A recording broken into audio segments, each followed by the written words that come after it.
Bismillahirrahmanirrahim. Assalamualaikum warahmatullahi wabarakatuh. Waalaikumsalam. Waalaikumsalam warahmatullahi wabarakatuh. Apa kabar semuanya? Alhamdulillah baik. Alhamdulillah baik. Alhamdulillah. Amin. Tetap jaga kesehatan walaupun di era pandemi ya. Kita sudah ulang tahun yang pertama pandemik. Sudah lewat tahunnya sebenarnya. Oke. Alhamdulillah kita bertemu di mata kuliah Edupreneurship. Nah, jadi kalau ada yang belum tahu, mata kuliah Edupreneurship adalah mata kuliah wajib yang ditetapkan oleh pemerintah. Jadi lo jelaskan aja secara gamblang biar pian lebih marah. Nanti di tengah sesi kalau ada yang kurang paham, kurang jelas, ingin ditegaskan lagi, boleh silakan bertanya. Boleh nanti hand raise ya, angkat tangan. Oke, jadi mata kuliah Edupreneurship ini adalah mata kuliah wajib yang diberikan oleh pemerintah. Kemarin kan Sita jelaskan, ada beberapa mata kuliah, ada mata kuliah wajib, ada mata kuliah kampus, ada mata kuliah prodi. Nah, di sini mata kuliah Edupreneurship, dimanapun teman-teman kuliah, itu ada namanya mata kuliah Edupreneurship. Mungkin namanya beda sedikit, tapi tetap ada namanya Preneurship. Mungkin nanti ada Technopreneurship, Entrepreneurship, dan sebagainya. Tapi tetap ada namanya kewirausahaan. Nah, itulah yang secara nyamannya dipahami.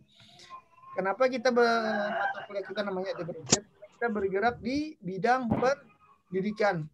Edu itu diambil dari kata singkatan ya, bahasa Inggris education, pendidikan. Jadi pendidikan kewirausahaan. Nah, apa sih tujuan manfaat kita belajar Edupreneurship? Nah, teman-teman tahu kan di STQ kemarin telah meluluskan mahasiswinya itu sekitar 100 orang. Itu mungkin kita adalah 1 tahun 100 orang. Saya mungkin ada juga 1 tahun. Di Stiper ada juga mungkin. Di STIA mungkin ada juga. Kita anggaplah satu kampus 100 orang. Kalau 4 kampus ada berapa ratus orang? Mungkin bisa di chat di kolom, bisa ditulis di chat.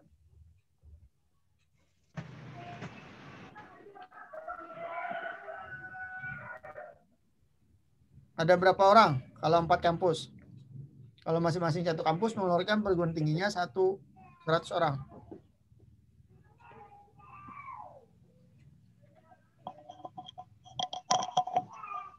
Oke, kira-kira ada berapa? Ada? Ya benar, dari Rian Maulana. Benar, ada 400. Nah itu 1 tahun ya Rian. Nah itu baru di daerah kita. Pernah nggak teman-teman mendengar bahasanya seperti pengangguran terdidik? Pernah nggak mendengar bahasa pengangguran terdidik? Belum. Tadi baru mendengar ya, saya sampaikan. Tapi bukan itu maksudnya. Pernah mendengar maksudnya apa? Nah itu maksudnya. Ya, Khairul Huda sama Rahmat ya. Maksudnya pengangguran terdidik adalah setiap kampus perguruan tinggi yang di Amuntai aja ada 400 orang 1 tahunnya. Belum lagi, dulu saya kuliah di UIN, Maulana Malik Ibrahim itu di Malang. Di Malang, kampus saya, Universitas Maulana Malik Ibrahim itu, untuk 1 kali wisudanya itu 400 orang. 1 tahun, 3 kali wisuda. 3 kali 800 berapa? Ya tulis di kolom chat. 3 kali 8. 210. Berapa? Tulis dong di kolom chat.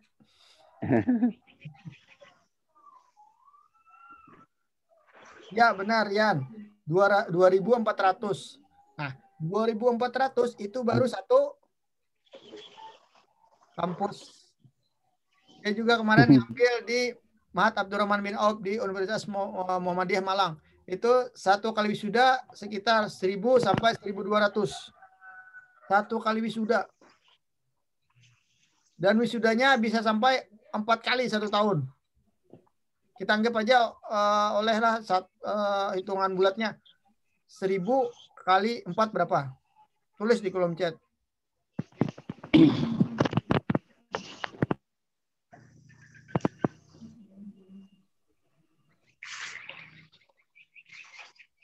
Benar, Yan.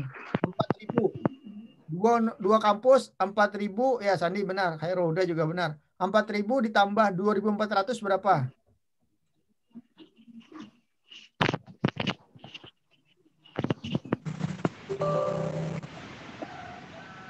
Boleh ditulis di kolom chat. Jawabannya gampang sebenarnya, tapi saya pengen keaktifan teman-teman biar lebih memperkuat ya. 6.400 ya benar. Terima kasih yang sudah menulis di kolom chat. Itu baru 2 kampus loh. Di Malang itu ada puluhan universitas. Coba bayangkan. Misalnya kita asumsikan aja tahun ini ada penerimaan PNS. Yang dicari informasi guru sekian. Kira-kira perbandingannya berapa? Mungkin perbandingannya 1:1000. Nah, oleh sebab itulah pemerintah untuk menanggulangi kejadian yang seperti ini, makanya ada mata kuliah entrepreneurship, mata kuliah kewirausahaan.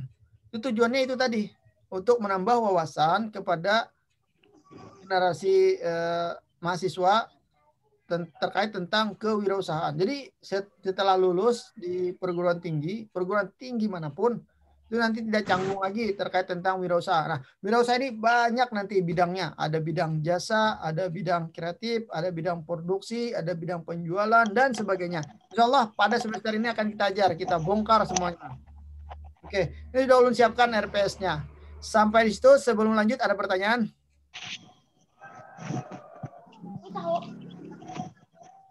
Ada pertanyaan?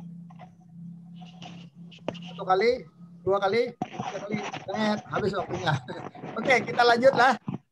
Kita akan share RPS-nya.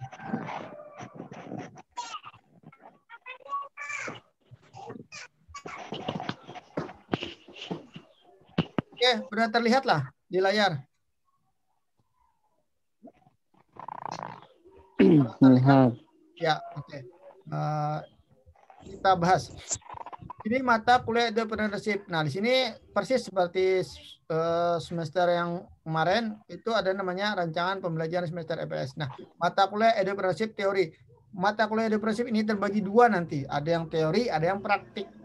Nah, untuk teori kita terkait tentang membahas teori-teori berkaitan tentang kewirausahaan. Jangan dipikirkan dulu prakteknya kayak apa. Nah, di sini mata kuliah termasuk rumpun mata kuliah keilmuan dan keterampilan MKK. Jadi dia termasuk SKS juga 2 bobot. Semester 4. Nah, ini saya bikinnya ini mendadak ini tahun tanggal 29 Januari 2021. Jadi baru aja. Nah, di sini CPL-nya, capaian pembelajaran lulusan prodi. Sini S1-nya. S1 itu apa? Jadi bertakwa kepada Tuhan Yang Maha Esa dan mampu menunjukkan sikap religius. Sikapnya sampai S2, S9, S10 sama S12. Terus ada P. P-nya apa? Pengetahuan. Pengetahuan 1 apa? Menguasai konsep teoritis, pedagogik, dan konsep pengetahuan dalam bidang studi dan sesuai dengan lingkup tugasnya. Nah, ada P1, P2, P16.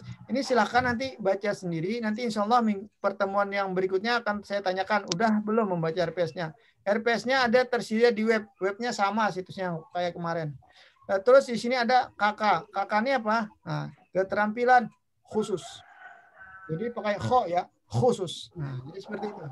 Jadi keterampilan khusus adalah mampu merencanakan, melaksanakan, dan mengevaluasi pembelajaran kurikuler, terus ko-kurikuler dan ekstra kurikuler dengan pendekatan pembelajaran siswa aktif dengan memanfaatkan berbagai sumber belajar. Jadi media pembelajaran berbasis ipteks dan potensi lingkungan setempat sesuai standar proses dan mutu. Ini ada KK, KK6, KK9, KK10, KK12, terus ada KU. KU ini apa? Keterampilan umum. Jadi ada 2, KU-nya yang nomor 8 sama nomor 9.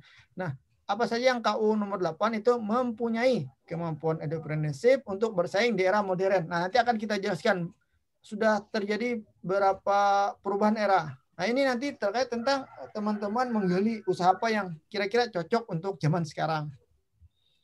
Terus KU 9 dan sebagainya. Nah, di sini ada CPMK. Sebelum saya lanjutkan, ada pertanyaan? Ada pertanyaan? Oke, 1, 2, 3, tet, habis waktunya. Kita lanjutkan lagi. Ini sopirnya cepat ya. Jadi nanti kalau ada informasi boleh diangkat tangan nanti. Oke, kita lanjutkan tadi sampai CPMK, capaian pembelajaran mata kuliah. Nah, di sini kita dari M1 sampai M14. Ini adalah materi yang akan kita bahas, akan kita kupas, akan kita olah, akan kita sajikan di semester 4 ini. Nah, jadi di sini kita lihat deskripsi singkat mata kuliah. Mata kuliah ini memberikan pengetahuan tentang keilmuan dan keterampilan dalam melakukan wirausaha bagi mahasiswa. Karena ada mahasiswinya, kita mahasiswa. Agar lulusan perguruan tinggi tidak bingung dan canggung terjun ke masyarakat karena telah memiliki mental wirausaha dan dapat mengenal pepohonan wirausaha yang akan dirintis. Nah, jadi tidak lagi gelap seperti melihat hutan rimba, tidak tahu lagi arah dan tujuan. Jadi tidak lagi menyalahkan perguruan tingginya yang hanya menghasilkan lulusan menjadi pengangguran. Makanya tadi ada bahasa istilah pengangguran terdidik. Orangnya bukan tidak pintar, kuliah udah lulus, tapi pengangguran. Nah, ini dia. Nah, sekarang masuk ke pokok pembahasan materi. Sebelum lanjutkan pokok pembahasan materi, hendak tahu dulu.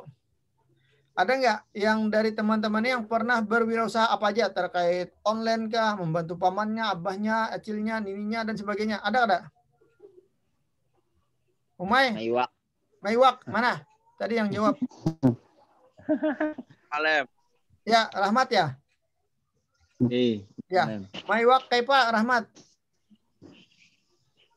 Masang banjur. Masak banjur, habis itu banjurnya dapat iwak, dijual sorangan kah? Ada yang mengambil kah? Atau kayak apa kah? Bisa dijual mana? Jual sorangan kah? Lawan paman. Oh, lawan paman. Jadi itu bahasa lainnya kerjasama dua paman. Iyalah. Nggih. Kemana biasanya memasarkan? Padang Banyuwan mana? Di Berarti di lapas kayak iwaknya kemana? Tadi kan tangkap. Habis itu kan jual lo. Nah, maksudnya jual kemana? Biasanya kayak ini, kalau kita lihat ada pulang yang mengambil iwak tuh untuk dijual ke pasar bisa atau sebagainya. Berarti Rahmat tadi jual ke pasar. Iwak, ulun pernah ada teman Rahmat. Iwak sapat, tahu iwak sapat. Nah, iwak karing. Itu nyaman banget, Mayai. Baca asam kamal. Alamatnya, wah. Gua banyak teh mulai. Ada begitu, murid dari masakan. Ya, May. Jadi kayak ini kawan itu di daerahnya itu banyak iwak sapat. Ini nih, karena banyak iwak nih. Kira-kira agar iwak nih kawa dijual dan bertahan lama. Ada yang tahu lah dibikin apa iwak sapat nih? Tumpe. Pasam Malimai. Wadi. Wadi apa lagi? Pasam. Tadi yang terakhir apa? Sebelum malam. Mana orangnya? Hah? Siapa? Iwak karing. Pasam Malimai. Orang yang jawab belum kira kelihatan di mana? Mana? Hah? Namanya mana namanya? Ulun malam. Apa ulun tuh? Wardi kah? Nah, Wardi nggih. Ya, jadi kayak ini Wardi. Iwak karing itu kawan ulunnya kan banyak di tempatnya itu produksi. Jadi iwak karing ini diulahnya kemasan. Terus dijualnya ke supermarket. Ternyata laku. Wah, jadi dia bisa melobi dibikin nanti kemasan. Nah, karena nanti kita akan belajar terkait tentang kemasan barang. Apa manfaat kemasan barang? Apa tujuan kemasan barang? Apa fungsi kemasan barang? Jadi iwak karing masuk supermarket. Wah, luar biasa. Padahal ini makanan kampungnya, Mai. Bacacap, asam kamal, atau ramania kah? Siapa yang kada beliuran? Kalau ini ada rezeki kita kumpul-kumpul makan iwak karing. Oke. Nah, itu terkait tentang wirausaha tadi. Yang iwak tadi ya, si Rahmat. Yang lain ada nggak lagi pengalaman wirausahanya? Kalau webinian tadi banyak online ya. Nah, online all shop. Jadi sabratan barang lengkap. Jual apa aja, yang penting jadi duit. Ini terkait tentang nanti ada namanya era. Nanti insya Allah setelah ini akan kita jelaskan. Ada lagi yang mau berbagi pengalamannya? Silahkan.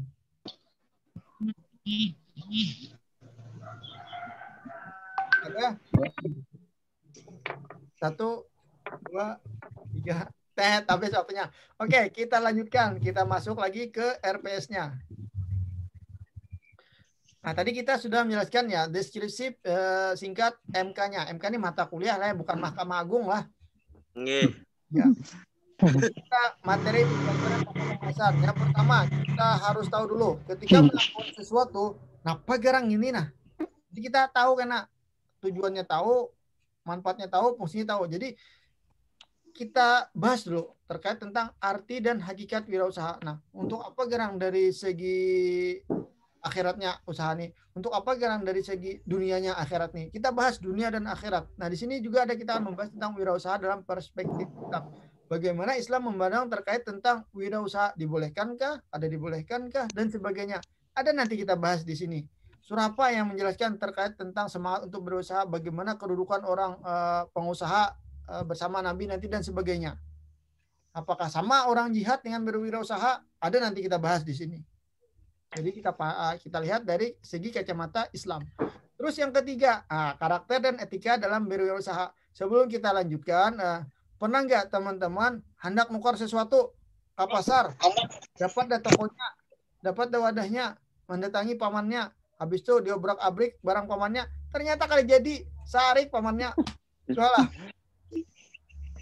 Sekian momennya. Salah itu pengalaman. Kira-kira pamannya sarik tadi mendengar kita aku nak ke toko sidin lagi kena. Tupan. Artinya kada akun lagi babulik lah. Nggih. Ini sebenarnya terkait tentang karakter tadi menghilangkan langganan kita. Nah, jadi sikap kita bukan seperti itu sebenarnya. Banyak banyak orang yang tidak mengetahui lah kalau wirausaha itu sebenarnya ada 2 keberhasilan ketika kita menjual satu produk. Yang pertama itu kalau ada orang atau pian datang ke toko, orang itu sudah berhasil di pemasaran. Pertama berhasil pemasaran. Kalau nya menjapai, melihat barang kita, tahu udah informasi, berarti berhasil pemasaran. Kalau orang datang ke toko kita, itu kita tanpa biaya memasarkan. Kalau rokok, rokok itu untuk menggunakannya biasanya dia bagi-bagi rokok. Itu kan sebenarnya mengurangi asetnya, mengurangi keuangan perusahaannya. Kalau kita orang datang ke toko, itu sudah informasi. Itu yang pertama. Yang kedua adalah keberhasilan penjualan. Kalau berhasil penjualan, dia nanti kalau kita bisa mengelolanya di penjualan itu, ketika laku misalnya kita anggap aja barangnya itu baju. Nanti kalau dia udah beli, Cil atau paman, karena sampaikanlah informasi kalau ada keluarga yang hendak nukar baju. Nah, jangan lupa ucapan kata seperti itu ketika kita berhasil melakukan penjualan. Nanti dia sampai ke rumah atau belum sampai ke rumah, dia ketemu temannya di jalan. Dari mana tadi? Misalnya dia tanya, dari pasar. Ngapain ke pasar? Beli baju. Nanti dia tanya lagi, baju apa? Baju gamis. Melihat Bang, melihat. Nah, itu kita berhasil pemasaran, freelance namanya, sales lepas tanpa biaya kita. Terus nanti dia informasikan di mana orang yang jual, di pasar atau di STQ ada yang jual baju namanya si Sanuripani misalnya. Atau yang tadi Rahmat tadi ada ikannya segar-segar. Tapi kayaknya untuk kita ya tidak ada yang makan ikan segar ya. Semuanya makan ikan mati ya. Ya. Oke, jadi seperti itu. Ada 2 keberhasilan. Yang pertama tadi apa? Pemasaran. Yang kedua, penjualan. Sales lepas. Iya, sales lepas. Itu yang perlu teman-teman ketahui lah. Jadi Kadosa Sari kita sudah berhasil itu. Berhasil di pemasaran. Ini tadi terkait tentang karakter. Nah, karakter, etika, berbicara. Terus perilaku. Nah, perilaku penjual kah, pembeli kah, dan harus memiliki kecerdasan kewirausahaan. Makanya tadi harus memiliki kecerdasan kewirausahaan. Kita berhasil di penjualan. Nah, kita lanjutkan. Nomor 5, membangun kepercayaan diri untuk berwirausaha. Nah, kita perlu membangun ya kepercayaan diri karena tidak sedikit orang yang malu ketika berwirausaha. Nah, tanamkan mulai sekarang di dalam jiwa kita bahwa kita malu karena meminta. dan percaya diri karena berusaha apapun usahanya. Terkait pengalaman kita ya, dulu waktu S1 kita sebelum S1 kita udah punya usaha bidang baju, kalau bahasa lain itu konveksi atau garment. Jadi toko ulun ada di Plaza dan sampai sekarang, sampai lulus S1, lulus S2. Jadi dulu sebelum kuliah jadi pedagang dulu. Terus lanjutkan S1, selesai S1 lanjut ke S2 di Maulana Malik Ibrahim Malang. Di Malang ulun juga berusaha. Usahanya apa? Basuh piring dari hotel ke hotel. Pernah nggak nyuci piring? Piringnya dicuci berapa? Itu bahkan sampai 1.000.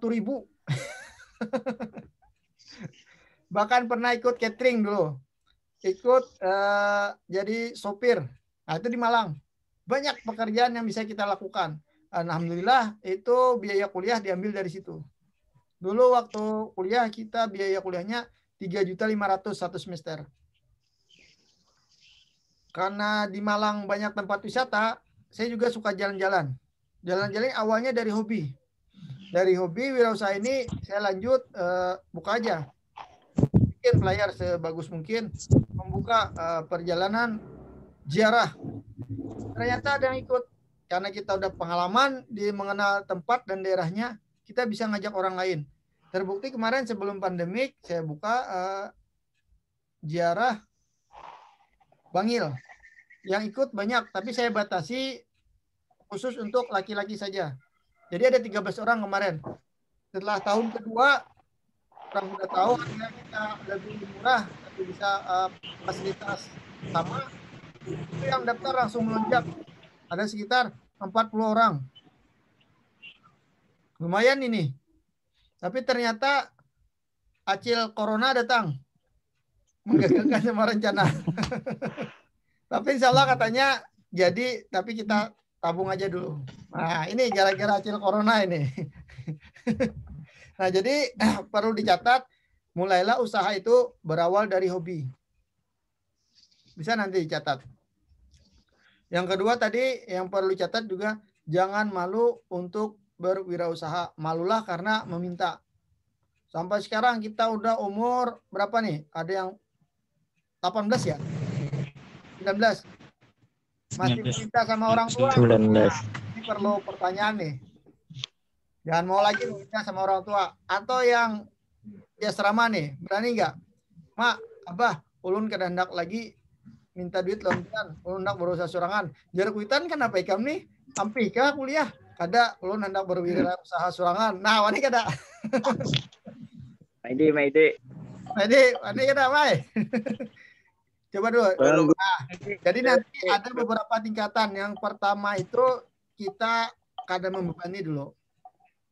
Yang kedua membantu diri sendiri. Yang ketiga baru membantu orang tua. Nah, itu harus kita tanamkan dalam jiwa. Ya, jadi ini perlu dicatat nih. Bisa diambil alat tulisnya.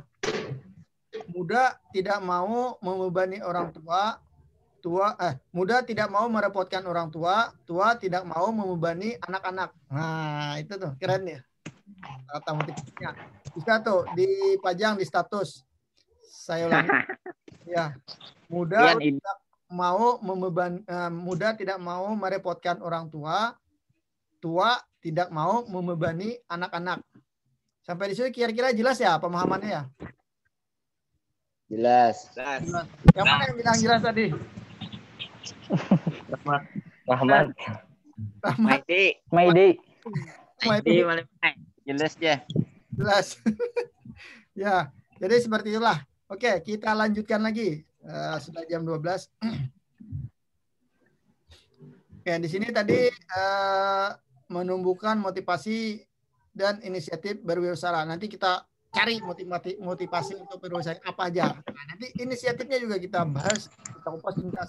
Terus kreativitas dan inovasi dalam wirausaha. Banyak inovasi yang bisa kita kembangkan. Contohnya, awal tahun 2020, sebenarnya sebelum itu sudah merancang konsep pembelajaran era 4.0, 4.0, walaupun sekarang sudah 5.0.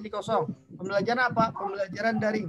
Makanya ulun ada membuat sebuah komunitas yang namanya Analog Teacher of Learning. Nah, komunitas ini itu sudah berjalan 1 tahun dan alhamdulillah sudah melatih sekitar mungkin ratusan lebih guru-guru. Ini untuk pelatihan lah. Kalau untuk peserta webinarnya itu sudah puluhan ribu lah. Ini kan sudah webinar 18 kami. Dan bulan ini insya Allah sudah ada beberapa dosen senior, bahkan profesor itu kegiatan acara di Analog Future Planning itu sekitar 20 dosen, bahkan ini nambah lagi 22. Jadi teman-teman nanti kalau ingin terkait tentang inovasi berwirausaha nanti bisa hubungi. Analog Future Planning ini kita juga banyak membantu mahasiswa lah dengan program Aptertizer-nya. Aptertizer itu apa? Itu program mengembangkan wirausaha terkait bidang teknologi. Lumayan. Bisa dapat 20% dari setiap kegiatan. Nanti untuk lanjutnya nanti kita bahas tersendiri aja ya. Jangan di mata kuliah ini. Jadi ini untuk informasi aja. Alhamdulillah juga uangnya sudah terkumpul dan bisa buat nikah, Mai.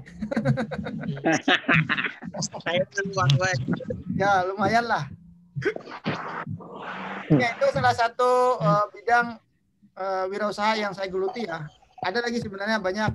Mungkin Humay lebih tahu karena kami dekat rumah dengan Humay. Ada bidang konveksi, pemasaran dan sebagainya. Ya, Mai? Yeah. Oke, kita lanjutkan lagi. Nah, di sini tadi terkait tentang inovasi, terus yang 8 memulai wirausaha dan melawan kegagalan. Tidak sedikit orang yang gagal sebelum mencoba, gagal sebelum gagal. Jadi intinya kita harus mencoba dulu. Nanti bagaimana teknik strateginya? Nanti akan kita bahas di materi yang 8. Nah, terus 9 apa? Modal usaha. Nah, ini kan terkait modal nih. Ini banyak yang menganggap bahwa satu-satunya modal usaha adalah uang. Sebenarnya bukan uang. Ada nggak contoh modal usaha yang bukan uang? Biasanya kalau hari Jumat kita sunnah untuk memotong apa? Rambut. Rambut. Ya.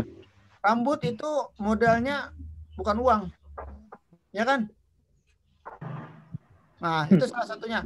Yang kedua, bisnis yang saya geluti, tour and travel, bagian tiketing.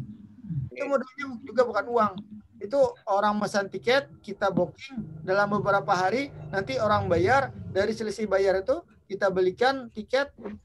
Nah, itu kan bukan modal uang. Itu modal kreativitas. Ada lagi bidang usaha yang saya geluti. Itu yang tadi, biro perjalanan. Ada perjalanan ziarah, ada perjalanan wisata modern. Itu juga orang ngasih uang, kita kondisikan, kita kelola uangnya untuk beli penerbangan, beli untuk menyewa penginapan sama mobil, dan selisihnya bisa dapat untung kita. Mengambil hasil Mengambil hasil bisa juga. Nah, mencari hasil itu bukan ini juga. Dan yang disampaikan Umay tadi adalah apa? Bidang jasa.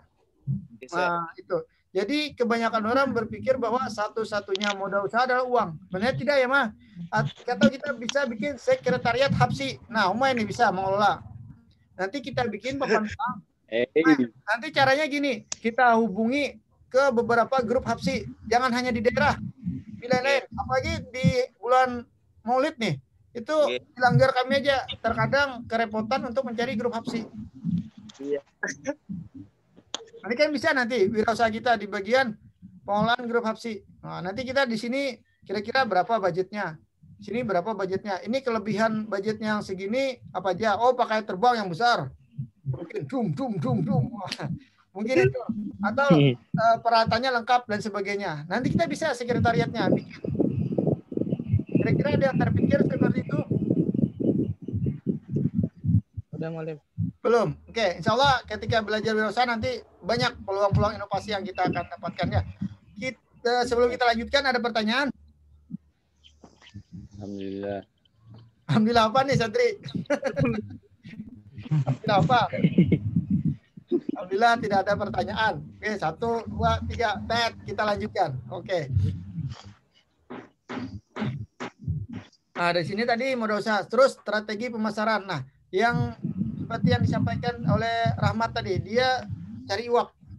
Jadi strategi pemasarannya kemana? Iwak ini biasanya ditukar oleh ibu-ibu. Jadi cari target pemasaran kita adalah ibu-ibu. Bahkan yang paling banyak tuh ibu-ibu.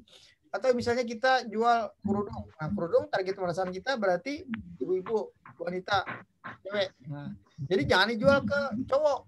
Itu salah target namanya. Wajar kalau kada laku. Nah, itu maksudnya strategi. Jadi orang dewasa kah, orang remaja kah, anak-anak kah, bayi kah, balita dan sebagainya. Nanti kita bahas juga nanti di materi yang 10. Terus kemasan barang. Nah, kemasan barang ini unik juga. Itu biasanya kemasan menentukan kualitas barang itu. Semakin bagus kemasannya, biasanya harganya lebih mahal. Benar, betul ya? Nah, itu biasanya kemasan barang.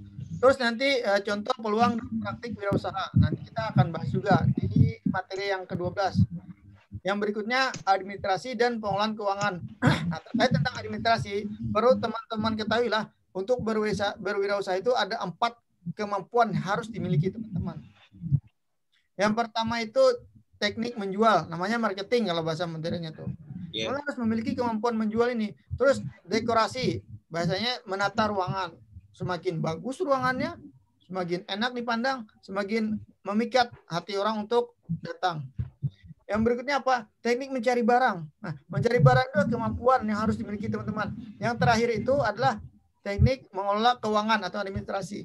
Kalau teknik ini dikuasai oleh teman-teman, itu nanti insya Allah teman-teman menjadi orang sukses. Satu aja kurang, insya Allah gagal. Kita mampu menjual, mampu mengelola, mampu mencari barang, tapi keuangan tidak beres, hancur nanti. Contohnya, kita punya barang dengan modal 10.000, kita jual 15.000, keuntungannya 5.000. 5.000 ini kita belikan keuntungan. Nah, ini lambat laun jualannya akan habis nanti. Karena keuntungan itu seharusnya modal 10.000, laku 15.000, keuntungan 5.000, belanjanya itu 2.000 aja. Jangan lebih dari itu. 3.000-nya kemana? Itu untuk nambah modal. Ini harus ditahan ini. Kalau 5.000, tunggu aja nanti. Akan merosot nanti jualan. Sedangkan pedagang yang lain itu nambah terus barangnya. Nambah terus modalnya dari keuntungan itu. Sampai di sini bisa di-copy. Ada yang ditanyakan? Ya. Dian, ada yang ditanyakan? 1, 2, 3. Tet, habis waktunya. Oke, kita lanjut lagi. Ini Cepat. ya agak cepat ya, sopirnya sudah menguasai medan. Iya. Oke. Terus tadi kemasan barang. Nah, ini contoh peluang dan praktik wirausaha. Nah, ini nanti banyak baik terkait teknologi dan sebagainya. Tapi saran saya nanti kita kalau ada waktu kita belajar technopreneurship terkait tentang analitik Google Trending. Jadi yang jual online bisa nanti memanfaatkan ilmunya. Materi administrasi dan pengelolaan keuangan. Yang terakhir, kepemimpinan dalam wirausaha. Apa sih maksudnya kepemimpinan? Orang yang berjiwa pemimpin, nanti teman-teman tidak akan lagi melakukan kegiatan yang memimpinnya. Teman-teman hanya memimpin. Jadi seorang manajer, direktur, dan sama halnya dengan yang saya rintis, analog teacher of learning. Ini udah ada beberapa teman kakak tingkat kalian, itu sekarang mereka yang mengelola. Jadi saya bisa ke lain lagi untuk berusaha. Untuk sementara ini ke Barabai. Jual produk, jual barang, jual baju. Jadi kita di satu sisi lain bisa menghasilkan uang, di satu sisi lain bisa menghasilkan. Jadi kita bisa banyak step by stepnya. Nah, itulah penting kepemimpinan. Tidak sedikit orang yang tidak bisa mengelola dirinya sendiri, bahkan mengelola orang lain. Makanya pentingnya kepemimpinan. Dan pemimpinan itu saya taruh materinya di akhir. Karena itu menjadi ruh dari seorang yang berjiwa preneurship. Sebelum lanjutkan, ada pertanyaan? Kalau ada, oke, kita lanjutkan. Nah, boleh dicatat. Sekarang sudah ada terjadi 4 era perubahan di dalam terjadi 4 era ya. Yang pertama itu era agraris. Apa sih era agraris ini? Nah, di mana di era agraris ini orang-orang bisa disebut orang kaya ketika dia memiliki lahan yang luas, tanaman kebun yang luas, peternakan hewan sapi, kambing yang banyak. Ketika ini orang bisa disebut kaya. Kalau tidak punya lahan, belum kaya. Nah, makanya ketika zaman agraris ini, orang berperang ya, itu hanya untuk memperebutkan lahan. Untuk memperebutkan tanaman. Di Indonesia kita dikenal dengan rempah-rempahnya. Makanya di Indonesia dijajah 300 tahun. Jajah. Dia menguras rempah-rempah kita. Nah, ini era agraris yang pertama. Yang berikutnya era apa? Yang kedua ada era industri. Era industri ini itu kabar baik bagi para teman-teman yang awalnya di strata di bawah bisa naik ke atas. Namun di era industri ini ketika kita udah kaya, kita sudah berumur, udah tua. Karena ada jenjang. Di era industri ini orang berlomba-lomba untuk sekolah yang rajin, naik sekolah, lulus kuliah, bekerja di perusahaan yang baik, terus bekerja yang giat. Terkadang umurnya sudah mencapai 50-an. Jadi kayaknya orang nih sugihnya itu udah bau tanah. Jadi nggak ada kesempatan orang muda untuk sukses di era industri ini. Yang berikutnya, yang keberapa? 3. Yang katalog. Iya. Yang ketiga era apa? Era informasi. Di era informasi ini adalah kabar baik bagi semua orang. Orang yang dulunya di strata di bawah bisa langsung naik ke atas dengan cara mendapatkan informasi lebih awal. Contohnya belanja online. Sekarang kan banyak ketika kita mengetahui produk itu murah di pasaran dan kita bisa jual ke teman-teman, ya kan? Nah, ini era informasi. Ada lagi kita contohnya. Teman-teman punya akun Facebook nggak? Iya. Yakinlah punyalah. Masa era sekarang anak muda nggak punya Facebook? Facebook ini siapa kira-kira yang pencetusnya? Ya, Mark Zuckerberg. Beliau itu dia lulus kuliah, tapi bisa kaya. Karena di era informasi ini orang dari bawah bisa langsung loncat ke atas. Nah, itulah kabar gembiranya di era informasi.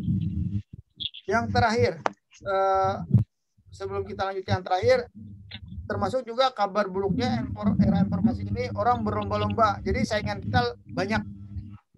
Jadi bahkan sesama teman itu bisa sama nih jualannya, ya, era informasi ini cepat.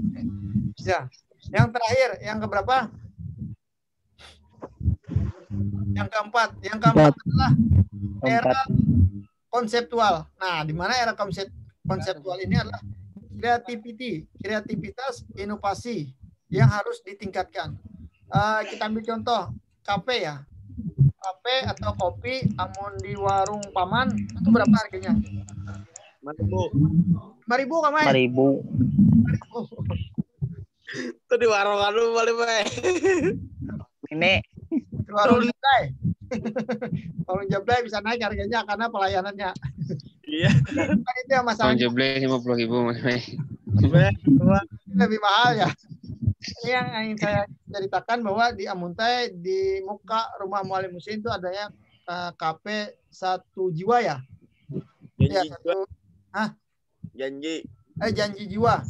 Janji Jiwa. oh bener. Pernah nih main. Ya, Janji Jiwa itu dia bisa mengonsep.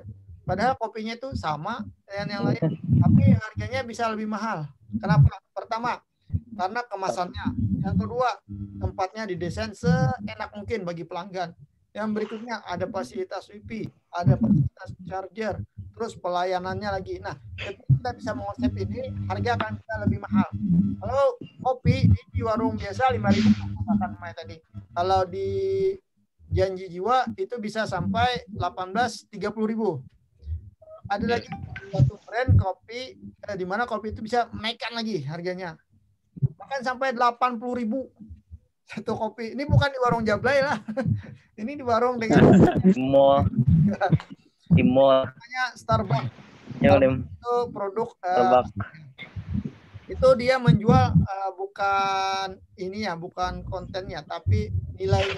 Orang ketika mampu di sana, Starbucks itu berarti orang kaya. Jadi dia mengkonsep bagaimana dia ketika masuk ke tempatnya, oh dia orang hebat. Saya mau tanya lagi, Kalau saya bilang apel, yang terbayang di pikiran teman-teman apa? Buah. Apel. Buah. Oh, baca bendera. iPhone. Berdiri. Yang jawab iPhone siapa? Oh. Nah, iPhone-nya, Pak, iPhone-nya. Nah, Rahmat, itu kan Adanya. sebenarnya apel itu buah ya. Tapi ketika Steve Jobs dari Apple Inc. itu dia mengkonsep bahwa apel ini adalah sebuah teknologi raksasa yang mampu membantu kegiatan manusia. Kita lihat contohnya Nokia udah ini kenapa dia masih eksis? Karena dia transformasi mengikuti zaman. Ini Samsung sama iPhone sekarang bersaing, ya kan? Itu dua perusahaan besar terkait dengan teknologi smartphone. Nah, inilah yang harus kita cari dan gali bagaimana membuat di mana orang bisa tertanam di alam bawah sadarnya bahwa produk yang kita dapatkan itu bermanfaat. Terus ketika mendapatkan produk kita, orang itu termasuk orang yang berkelas. Nah, inilah yang harus kita lakukan ketika kita memiliki produk. Sama seperti ini, analog teacher of learning itu saya tambahin kata-katanya di bawah. Makanya setiap produk ada tambahan. Analog teacher of learning mengajar di era modern. Ada quotes kata-katanya. Sampai di sini sebelum lanjutkan ada pertanyaan? Ada? Oke, adalah pertanyaannya belum lanjutkan. Tadi sudah ada 4 konsep. Nah, sekarang teman-teman nanti mungkin pada pertemuan yang kedua ya, dengan Zoom kita akan bagi kelompok lah. Untuk sekarang belum. Absennya nanti ulun bagikan aja di grup aja. Ya. RPS-nya bisa dilihat di web ulun. Karena ulun bagikan lagi web. Nah, adapun yang tugas yang ulun bagikan semalam itu untuk mata kuliah IPS. Itu ulun bagikan rata. Nanti bisa dibaca sendiri. Mungkin itu saja yang bisa disampaikan di mata kuliah entrepreneurship ini. Mungkin kalau ada pertanyaan silakan tanyakan. Kalau kada kita akhiri mata kuliah entrepreneurship. Gimana? Mungkin itu saja yang disampaikan. Ya, silakan. Untuk IPS yang soal tuh apabila ngumpulnya Malen? Insya Allah hari ini tanggal 4 berarti tanggal 11 nanti. Berarti minggu depan. Ya, minggu depan. Gimana? Oke, itu aja ya. Kita nanti insya Allah lanjut ke materi IPS. Saya tutup dulu. Wassalamualaikum warahmatullahi wabarakatuh. Waalaikumsalam warahmatullahi wabarakatuh.